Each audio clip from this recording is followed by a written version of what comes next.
वहीं हमारे साथ इसी खबर पर हमारे चैनल हेड ब्रिजमोहन सिंह रघुवंशी हमारे साथ जुड़ गए हैं। सर, यूपी में कौन कौन से बड़े चेहरे हैं जिनको मंत्रिमंडल में जगह मिल सकती है?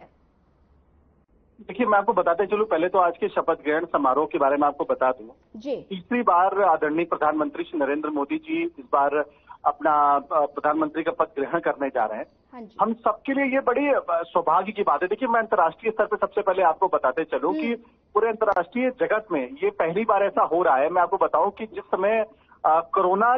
की घटनाक्रम के बाद से, जो एक कोरोना का घटनाक्रम जिससे पूरा विश्व जो है, जिसको बहुत समय लगा था उससे उबरने के लिए, और जितने भी बड़े देशों में, अगर मैं बात करूं आपसे अमेरिका की, मैं बात करूं आपसे यूके की, वहां तक भी जो है वहां के जो सरकारें थी वो कोरोना के बाद से वो लौट नहीं पाई।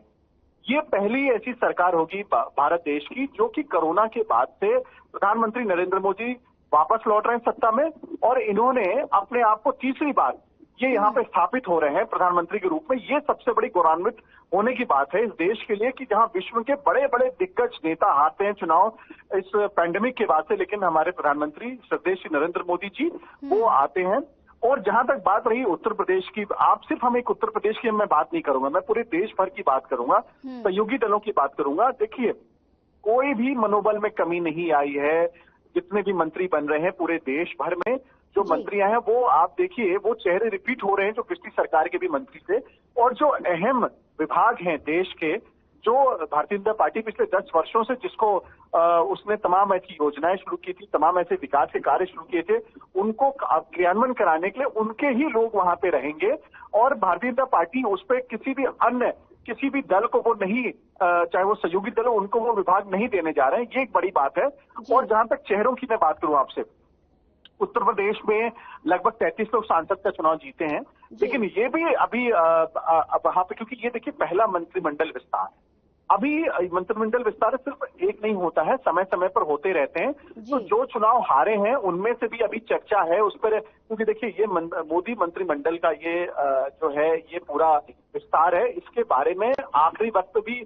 2 मिनट पहले और आधे घंटे पहले भी यहाँ डिसाइड होता है कि किसको यहाँ पे पद दिया जाएगा। आपने उत्तर प्रदेश के बनने वाले सांसदों की बात करी थी, देखिए उसमें वो जो चेहरे हैं, 2 तो आप सहयोगी दल हैं, वो सबको पता है, अनुप्रिया पटेल। हालांकि मैं आपको एक और बड़ी सूत्रों के जरिए से नहीं, बल्कि मेरी खुद भारतीय जनता पार्टी के शीर्ष नेतृत्व से जब मेरी बात हुई, तो आप सोचिए कि सहयोगी दलों ने पूरी तरह से नतमस्तक होकर के उनसे बोला कि हमें कोई मंत्री बनने का इतना भी कहीं पे कोई लालच नहीं है, हमें कोई ऐसा सरोकार नहीं है। जो प्रधानमंत्री मोदी जी आप उस पद को देंगे, हम उसको स्वीकार करेंगे, और नहीं देंगे तो भी हम यहाँ पर उनकी तरह से पूरी तरीके से काम करेंगे और मोदी मंत्रिमंडल के अंदर। तो ये एक बड़ी डेवलपमेंट है, मैं आपको बताते चलूं, जो कि कहीं ना कहीं मोदी सरकार के लिए ये बहुत आसान काम कर दिया गया कि किसको मंत्रिमंडल के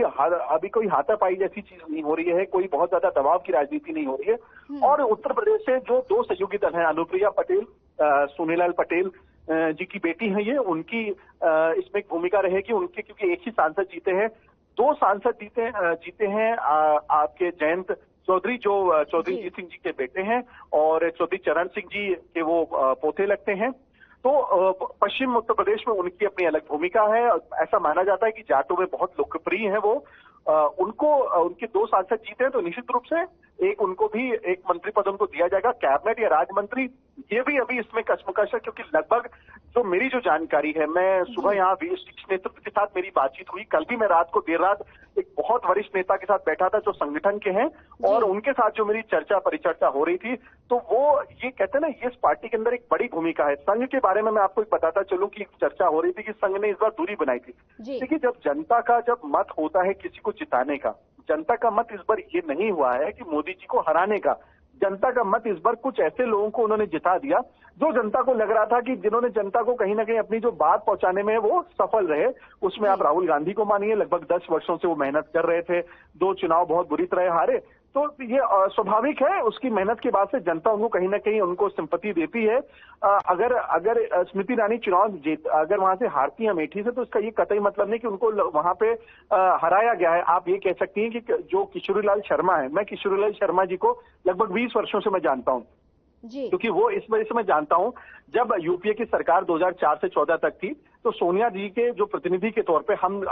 जब मैं लखनऊ में पत्रकारिता में करता था, तो हम लोग जब भी वहां से अमेठी जाते थे तो हम लोग बाय रोड जाते थे। जब भी सोनिया गांधी या प्रियंका गांधी उस समय उन्होंने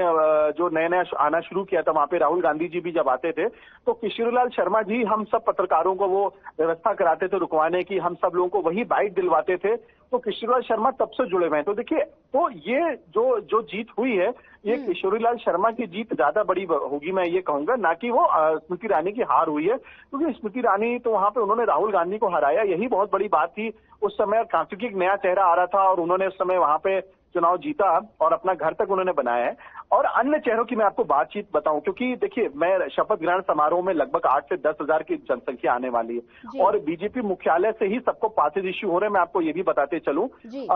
ये पहली बार ऐसा हो रहा है, ये मैं आपको बताते चलूं, अब तक के मेरे पूरे पत्रकारिता के इतिहास में लगभग मुझे 22 वर्ष से ज्यादा होने जा रहे हैं, मैंने किसी भी शपथ ग्रहण समारोह में ये नहीं देखा कि जो 4th क्लास एम्प्लॉय जिसको हम कहते हैं, जिसको हम लोग सफाई कर्मचारी कहते हैं या जिसको हम बस कंडक्टर कहते हैं, ड्राइवर कहते हैं, उन सबको इनविटेशन दिया गया और अच्छा पास दिया गया। ये नहीं कि आप देखते होंगे कि जैसे कि वो रैलियां होती तो पीछे के बैठाने वाला उनको दिया, इनको कुर्सियों का पासेस दिए गए। ये मोदी सरकार की जो तृतीय मोदी सरकार का गठन जो होने जा रहा है शाम 7:15 उपरांत, ये उनको बुलाया गया और उनको बहुत मान सम्मान के साथ बुलाया गया। और पार्टी के जो दिग्गज नेता जो विधायक का चुनाव लड़े थे, जिनको टिकट नहीं मिल पाया था इस बार लोकसभा के, उन सबको संगठन के जो वरिष्ठ नेता हैं, 2 लोगों को इसमें प्रभारी बनाया गया है। देखिए, जो पूरे इस व्यवस्था को देख रहे हैं, इसमें मैं बताते चलूं आपको, इसमें जो संगठन मंत्री हैं और खासतौर से 3 राज्यों के प्रभारी हैं, उड़ीसा के, पश्चिम बंगाल के और तेलंगाना के सुनील बंसल जी, उनको पूरी व्यवस्था का जिम्मेदारी दी गई है। उसके अलावा विनोद तावड़े जी को जिम्मेदारी दी गई। विनोद तावड़े जी महाराष्ट्र से हैं और संगठन में उनकी बड़ी भूमिका है। मोदी जी और अमित शाह जी के दोनों खास हैं। ये दोनों लोग ये पूरी व्यवस्था दी गई। कोई प्रश्न आप मुझसे पूछना चाहती तो आप मुझसे पूछ लें। जी बिल्कुल। सर, किस तरह से मंत्रिमंडल में सभी जो घटक दल की अगर बात की जाए तो घटक दल संतुष्ट हो जाएं और ताकि आने वाले समय में मनमुटाव की जो स्थिति है वो पैदा ना हो? देखिए, मैं आपको सोनिया जी, मैं आपको एक बात बताना चाहता हूँ, खासतौर से ये मेरे जो दर्शक खबर चैनल के जो देख रहे हैं पूरे देश भर में, और मैं आपको ये भी बताऊं कि भाजपा में इस समय तमाम जो बड़े पदाधिकारियों के जो कमरे, उसमें हर खबर चैनल लाइव चल रहा है। सब लोग, कुछ लोग मुझे आगे प्रणाम कर रहे हैं और मतलब कमरों में आकर के वो देख रहे हैं, यहाँ पे चैनल चल रहा है और वो आप देखिए कि वो सब सुन रहे हैं मेरी बातों को। तो मैं उनके सामने वाली, क्योंकि मैं इस समय भाजपा मुख्यालय के अंदर बैठा हूं और मैं आपको बताते चलूं कि मैं आपको यहाँ की गतिविधि बताऊं। क्या है कि इस बार सहयोगी दल जितने भी हैं, चाहे वो दक्षिण के सहयोगी दल हो, चाहे वो बिहार के हो, चाहे नॉर्थ ईस्ट को हो, ये सारे सहयोगी दल इस बार पूरी तरीके से उनको पूरी सिंपैथी है उनकी मोदी सरकार के साथ में। उन्हें ये मालूम है कि जो विजन आदरणीय प्रधानमंत्री श्री नरेंद्र मोदी जी ने पिछले 10 वर्षों में देश के हित में लिया है, देखिए, जो भी व्यक्ति जो देश हित की बात करेगा ना, वो पूरी तरीके से उनको सहयोग करेगा। जो देश हित की बात नहीं करेगा, जो अपने निजी स्वार्थ की बात करेगा, वो तो दबाव की राजनीति करेगा, जो इससे पहले की सरकारों में होता रहा। मैं आपको ये भी बताऊं, दबाव की राजनीति इतनी चलती थी कि मैंने इन सरकारों को काम करते हुए देखा है। राष्ट्र हित में तो इन सरकारों ने जो काम किए होंगे, कुछ नेता हो सकते हैं, लेकिन ज्यादातर नेता जो मंत्री बने थे ना,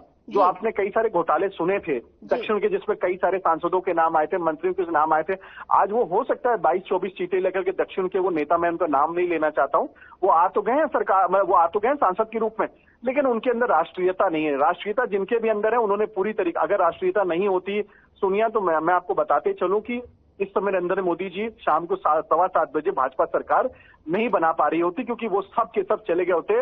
2000 जो दूसरे विपक्ष में जिन्होंने अपने को इंडिया गठबंधन बनाया, क्योंकि वो तो सारे ऑफर्स दे रहे थे। आप सोचिए, चंद्रबाबू नायडू को डिप्टी प्राइम मिनिस्टर तक का पद उनको दिए जाने की उनको बातचीत, ये बात कितनी सही है, लेकिन जो सूत्रों के हिसाब से जानकारी मिली थी, आपको ये भी जानकारी थी कि आप जो केसी त्यागी जी ने कल खुल करके स्टेटमेंट दिया, जो जेडीयू के महासचिव हैं, वरिष्ठ नेता हैं, कि हम इनको नीतीश कुमार जी को प्रधानमंत्री का पद दिया जा रहा था। तो देखिए, लालच कितनी दी जा रही थी, लेकिन इन्होंने लालच से दूर हटकर राष्ट्रीयता की बात करके यहाँ पे आए हैं। और मैं आपको बताते चलूं कि सहयोगी दल जितने भी हैं वो पूरी तरीके से मुस्तैद है उनके साथ में, और उन्होंने मोदी जी के ऊपर ये छोड़ दिया कि आप अपने मन से सारे विभाग डिसाइड करिए, क्योंकि उन्हें यह पता है कि विजनरी आदमी है नरेंद्र मोदी जी, और आने वाले 5 सालों में वो विजन के हिसाब से सोचेंगे और वो सारे काम करेंगे, और किसी ने कोई दबाव नहीं बनाया। जो भी मंत्रिमंडल का, आप पहली बार ये समझिए इस बात को, आप मेरी बात को, और हमारे दर्शक शायद इस बात को कितना विश्वास कर पाएंगे नहीं कर पाएंगे, लेकिन जो पदाधिकारी हैं भारतीय जनता पार्टी के अंदर, वो मैं आपको बताते चलूं कि सारी लिस्ट वो मोदी सरकार के जो कोर कमेटी के लोग हैं वो डिसाइड कर रहे हैं। सहयोगी दलों में इसमें कोई इच्छा जाहिर नहीं, वो अपने अनुसार उनको विभाग भी देंगे और उनको मंत्रिमंडल में भी शामिल कर रहे हैं। जी ठीक है सर, हमारे साथ जुड़ने के लिए आपका बहुत बहुत धन्यवाद।